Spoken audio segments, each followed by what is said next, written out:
and welcome to Desire Dilemma, a podcast that amplifies immigrant voices in America. I'm Funmi Apantaku-Onayemi, your host. Nigerian immigrants leave their homeland of about 250 ethnic groups. Each ethnic group has its own customs and traditions. However, teenagers in Nigeria, just as anywhere in the world, have the love of sports and entertainment.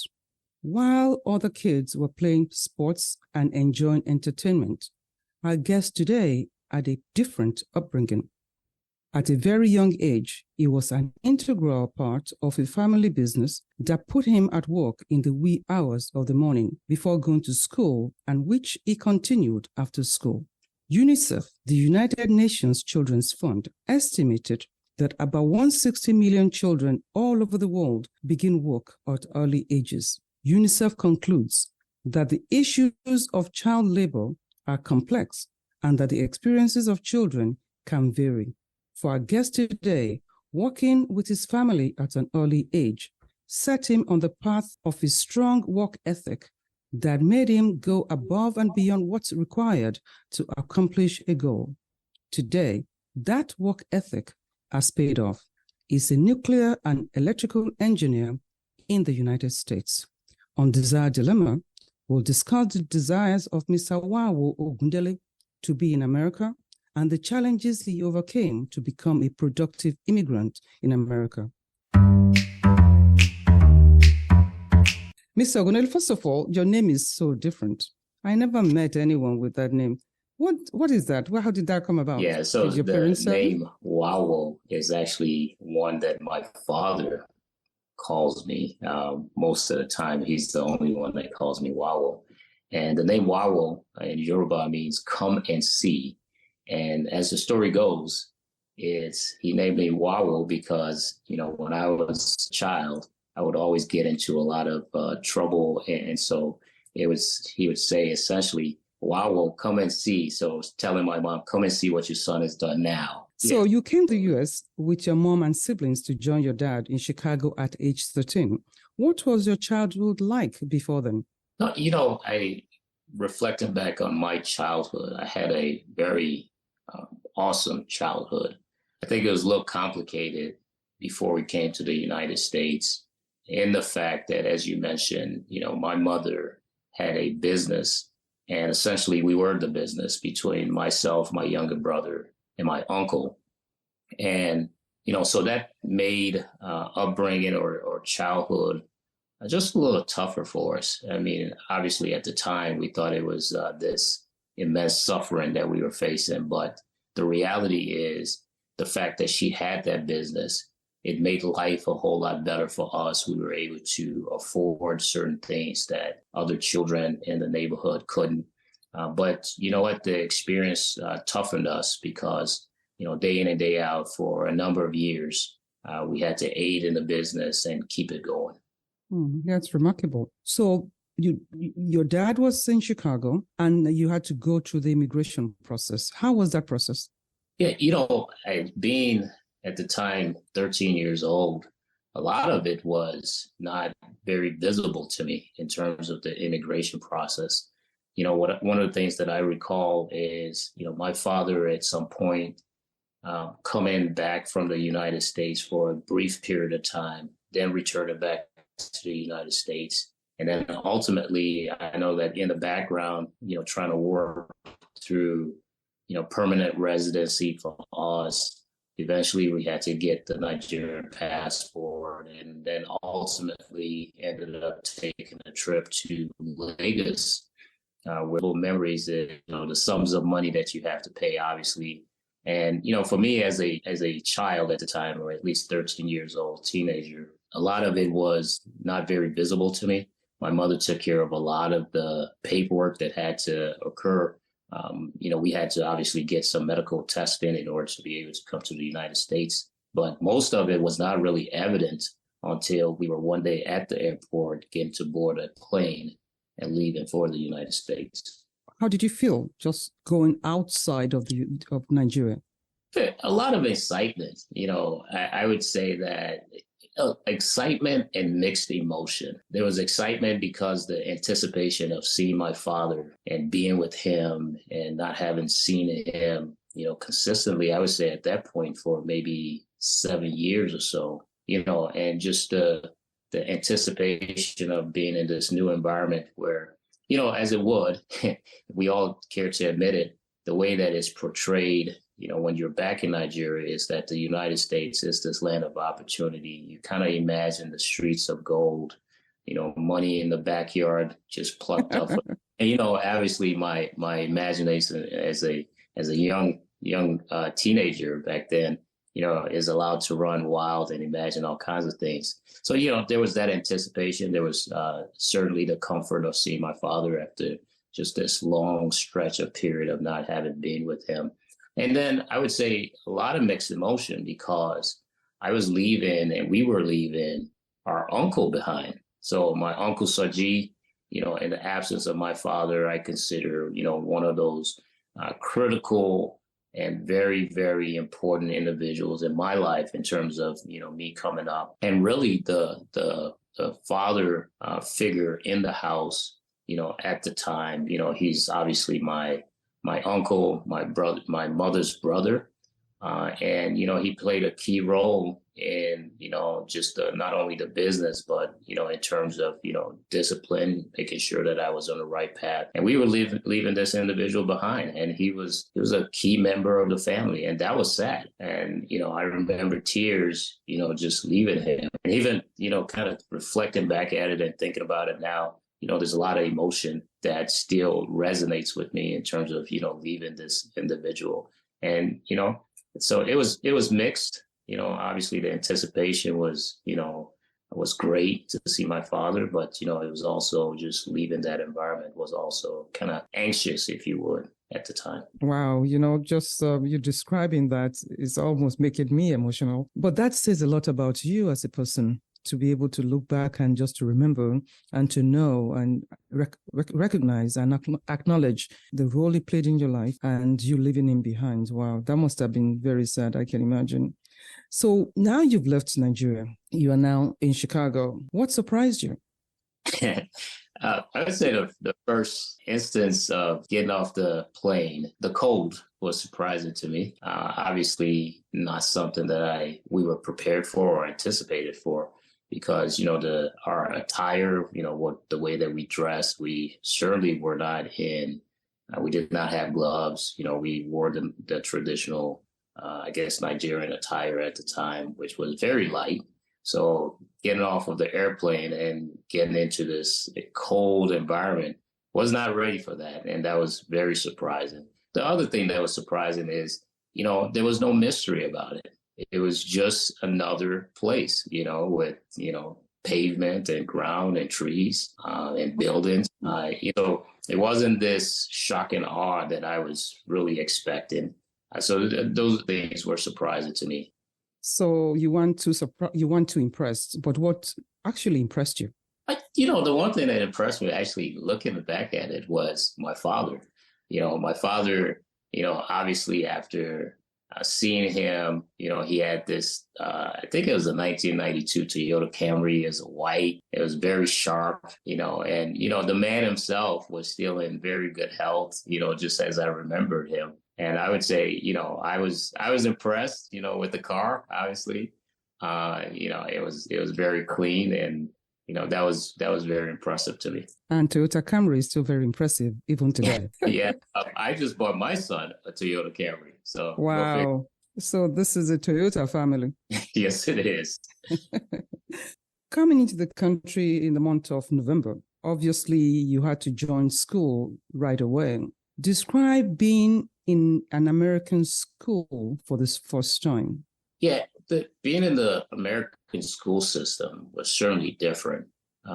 When I was back in Nigeria, I was in, I believe, SS1 is the grade that they called it. I was actually I attended a Catholic school back in Akwa Ibom State, Holy Family Community College at the time.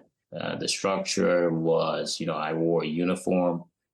At the time, I had to be in school promptly. There was no bus. I walked to school.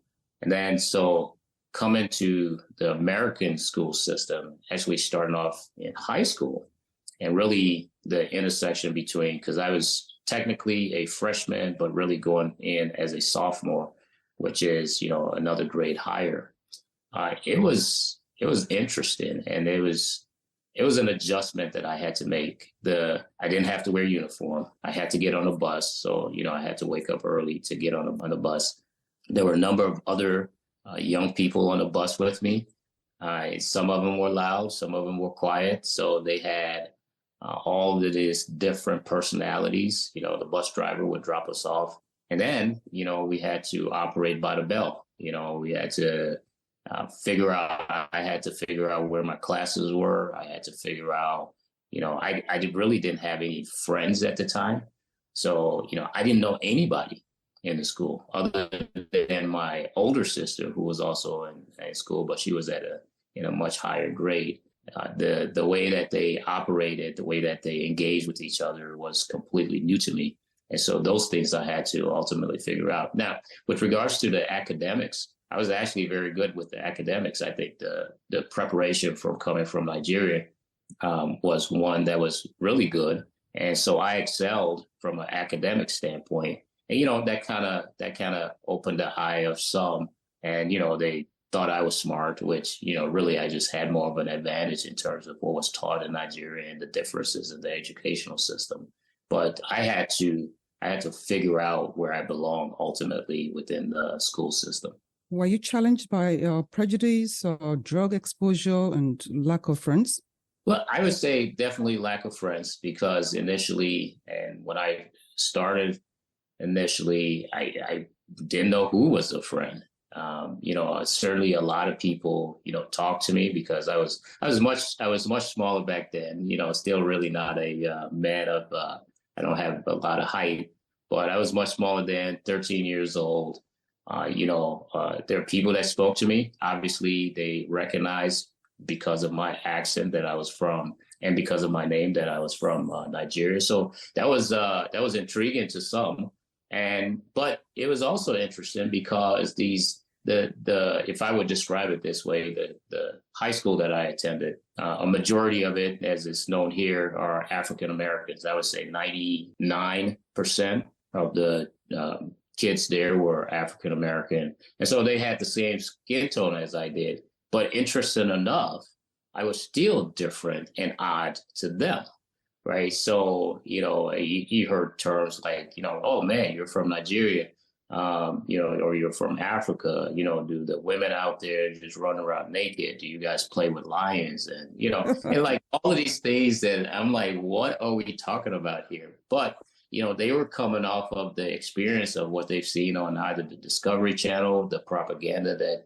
is that they grew up with, or the way that they've been preconditioned in the society. So that there was a little bit of a challenge there. Now, you talked about drugs, and, this being high school, there were experiences with, other individuals. So gangs was a new thing. For the first time, you discovered that there was gangs and this rift between individuals, and some of those gangs, how they funded their business was selling drugs. So that was a real thing actually in my high school, and sometimes you had, I remember one particular experience where an individual that was in my class, he got busted by the principal. They did a raid on his locker and found, some marijuana at the time, and he was ultimately expelled. So, all of those things were going on, in the high school.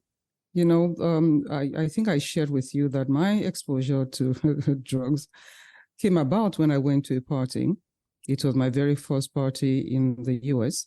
And I came out of Nigeria having seen the movie Saturday Night Fever, I think it's called, by John Travolta. So I was in this apartment, and people were just sitting around. I practiced my dance moves all week, getting ready for this party. Got to the place, no one danced. The music was kind of solemn. And I'm thinking, okay, hey, what happened to what I saw with John Travolta? so, and then they kept telling me to go and eat. And I said, I don't see food. They had chips and everything at that. But what I saw was this huge dining table was this clear glass bowl. And inside the bowl was this substance, or just whitish, really, white or snow. And I'm thinking, what is that? Something, do people just eat sugar? Not knowing what it was. And so I left, and when I got home, I said, my brother asked, how was the party? I said, excuse me, what happened? You guys don't dance in America? You don't eat at parties? And so what did you say? I said, I didn't see anything. I couldn't eat anything. I said, they only had this white bowl on the dining table. And I said, so what do you mean white? I said, it's a clear glass, but it was filled with white stuff. My brother said, oh my gosh, that must have been a cocaine party. Wow.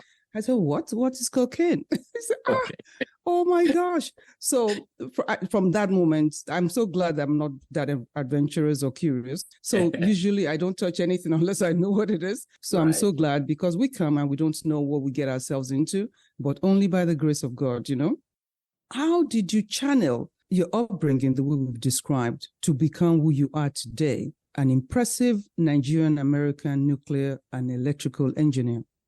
I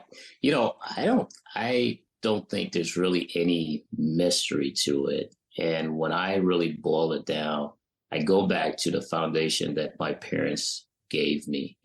Coming into the United States, I certainly talked about the challenges of integrating into a new culture, a new society. My father was always very encouraging. My mom, still maintained her strict nature. But, the standard was already set. For example, we did not have a choice other than to get a bachelor's degree in something. I remember graduating high school, really did not have any clear direction in terms of what I wanted to major in. And, at the time, my father said, hey, listen, go major in chemical engineering. And so I attended Michigan State University with the intent to major in chemical engineering at the time, because, when you looked at the cut sheet and in terms of how much those folks made, chemical engineers made the most amount of it. So there was no option of not doing anything. And so I think certainly the standard that my parents, especially my father, the standard that he set forth, put that demand or placed that demand on me that, I'm going to, I'm going to get a college degree, and ultimately I'm going to get into the workforce and, try to navigate what that looks like. I would say at the time, though, it wasn't really clear to me what direction I wanted to take. I came back from Michigan State University, ended up attending South Suburban Junior College over in South Holland for a little bit, went through some general education items, and then ultimately transferred to Northern Illinois University over in DeKalb and majored in electrical engineering, and ultimately graduated in 2001. And I don't believe that there are any coincidences in life. But, as I was going through that entire program, I would receive calls from time to time from my father. Of course, he monitored my grades, and, my father's an incredible, smart individual, majored, I think, when he was in Nigeria, he was a civil engineer. So the engineering track is certainly not something that's not new, but he was a physics buff. He loved physics, and he would call me from time to time when he looked at my physics grade, and he would say, you need to go back to the fundamentals. You need to go back to just the basics and understand the basics. But you know what? I got my degree as an electrical engineer. And interesting enough, I just completed an internship at the time. And some of the individuals that I went to college with, some of my best friends were working for, at the time, this company called Exelon. And Exelon was looking for new engineers. They were looking for young engineers. They were facing an attrition crisis where, for the first time, a lot of the people that had worked in that industry and at that company, they were going to be retiring. And retirement was, 5 years in the horizon. So they found themselves in a place where they had to recruit and bring in a huge talent pool of college students.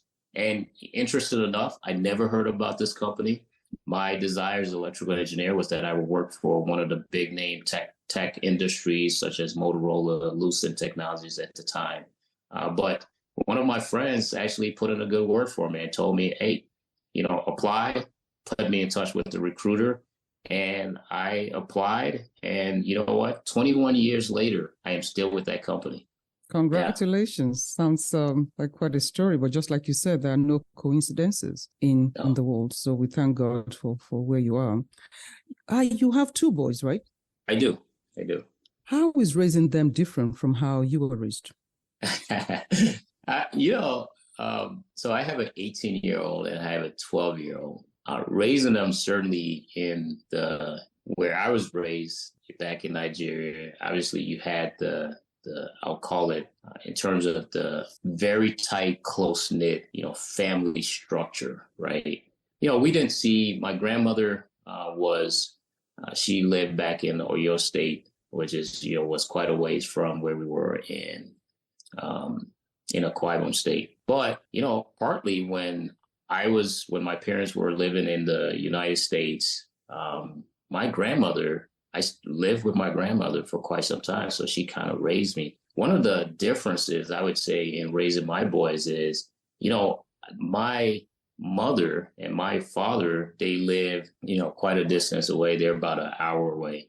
And, just them and their influence, on a day-to-day basis with my children, I would say that's one that's not really visible or not really there or not the way that it would have been if we were back in Nigeria. The other thing with my sons is, some of the liberties that were not extended to me, I have more understanding in terms of, this society and this culture. For example, I'm pretty conservative, and it may be a little thing to some, but I'm pretty conservative when it comes to like hair.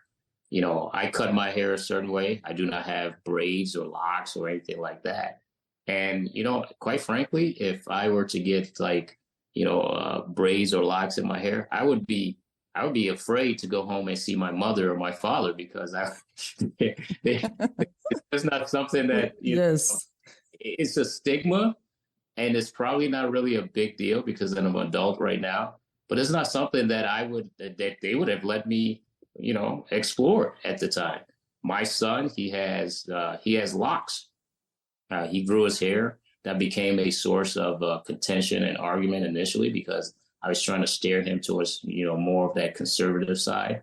My youngest, he's more conservative. He's sort of like me, keeps it tight and high. So that's one aspect of where I would say their upbringing has been different. The other is with regards to what they want to do related to their career. My father was very clear in terms of, you will get a degree, a college degree, you will get a job, and ultimately you'll enter into the workforce.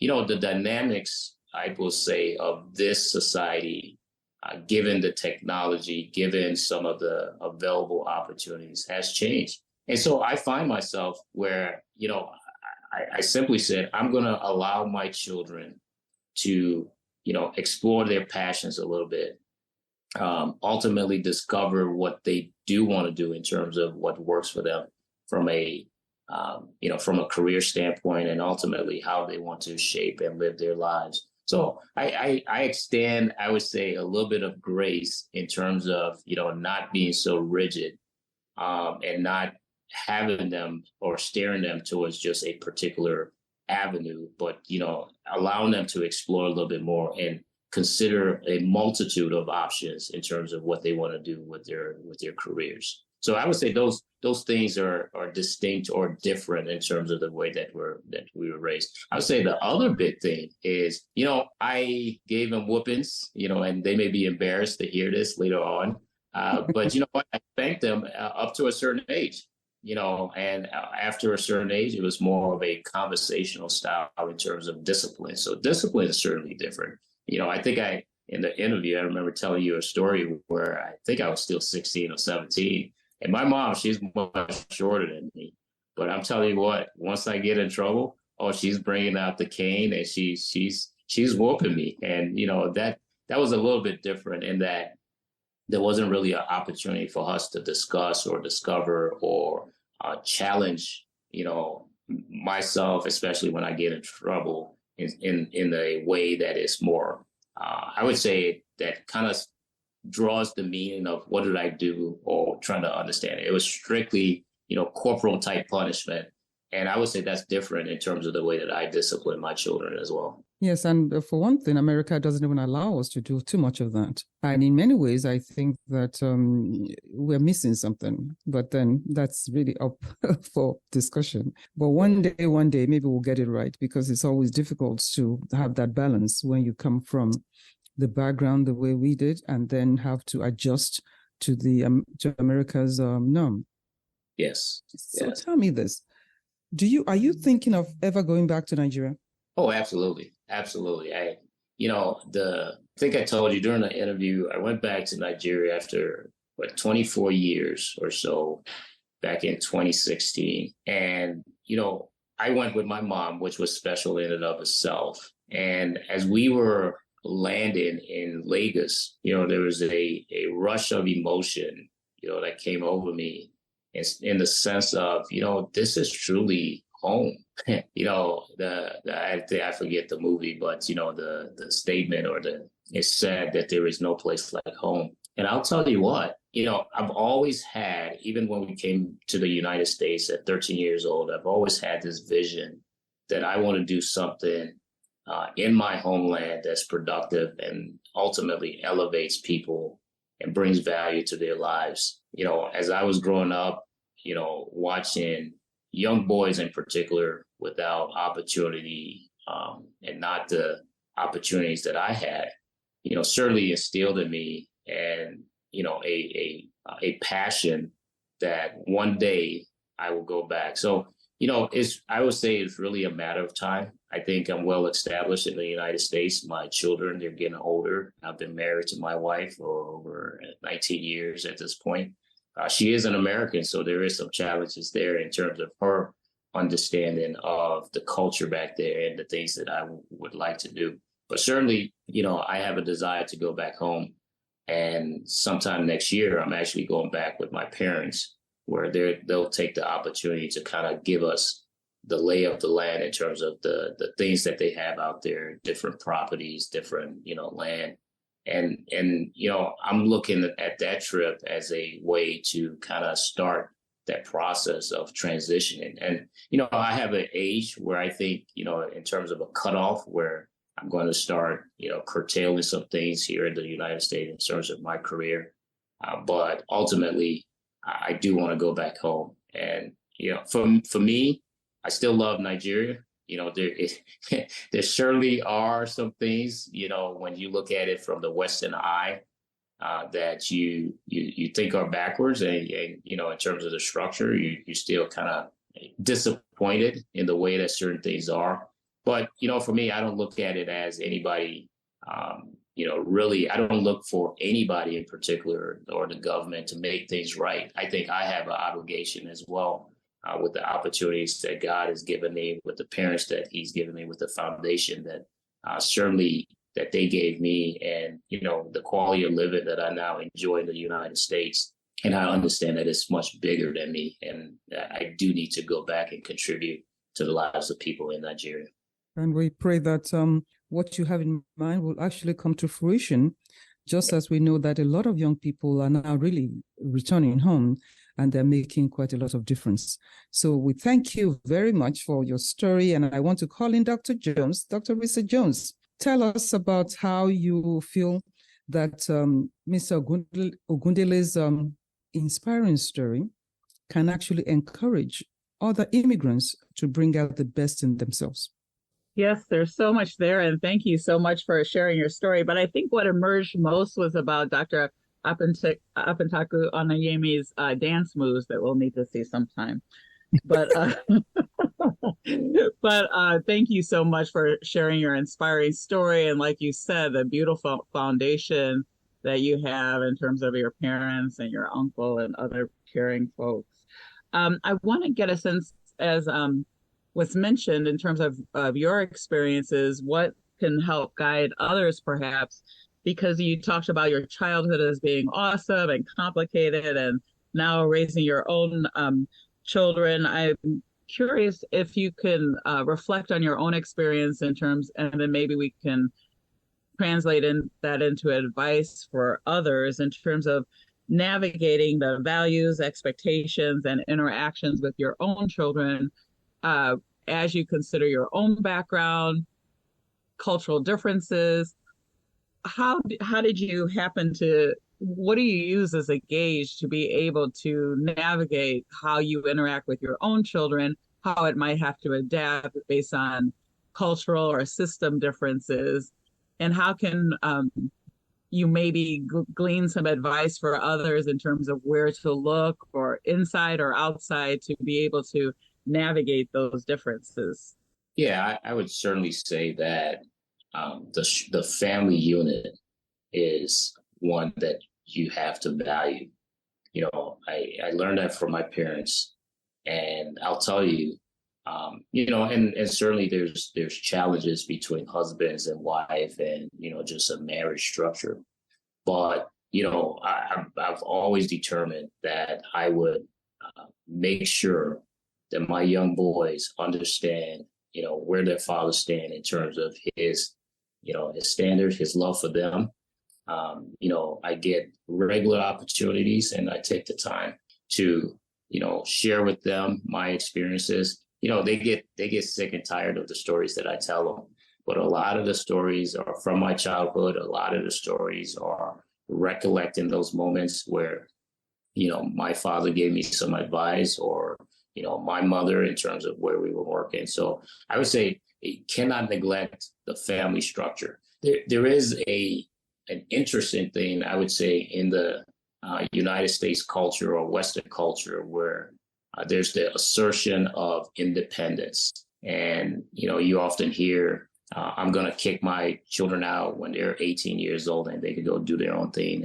And certainly, you know, 18 is the mark of maturity, or the fact that they can explore, or even 21. I don't believe that. You know, my influence and my, you know, guiding and leading my sons, you know, it never ends. It will never end. You know, I simply tell them, I said, you have the opportunity based on the foundation that your grandparents laid, and the quality of life that now we enjoy, to build and to establish a legacy. And that legacy goes beyond me.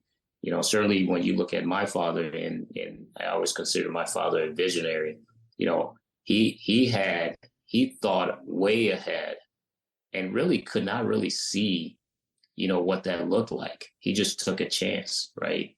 And, you know, what he always instilled is that our generations have to also leave a legacy. So I stay engaged with my sons in terms of giving them the story of where we came from, our origin, and quite frankly, reminding them that theirs is not just a life of, you know, just establish comfort for themselves, but ultimately, how do they impact other lives, and how do they leave a legacy? So I would say that's one advice. As a father, you got to stay in the lives of your children, and you got to be intentional in terms of the lessons and their upbringing and the guidance that you give them. You know, certainly it won't always be, they won't always see eye to eye with you, but you stay at it, you figure out different ways to adjust, and, you know, just continue to sow in their lives. I would say that's the number one, you know, for me. Mr. Ogundele, thank you so much for your positive story of hard work and meaningful contribution to the American system. Your story should inspire Americans and immigrants alike who wonder if they will ever attain the American dream. Dr. Jones, we always enjoy your contributions to the guest stories and how you guide new immigrants to see a future in their new country. To our audience, thank you all for listening to our podcast on immigrants' desires to come to America and their dilemmas in staying in America. We hope that this information has been helpful and informative. Join us again next Friday as we bring you our next episode of Desire Dilemma, a podcast that amplifies immigrant voices in America. Please like, share, and subscribe to our podcast on YouTube. Feel free to contact us on desire.dilemma@gmail.com. Thank you and have a wonderful rest of your day.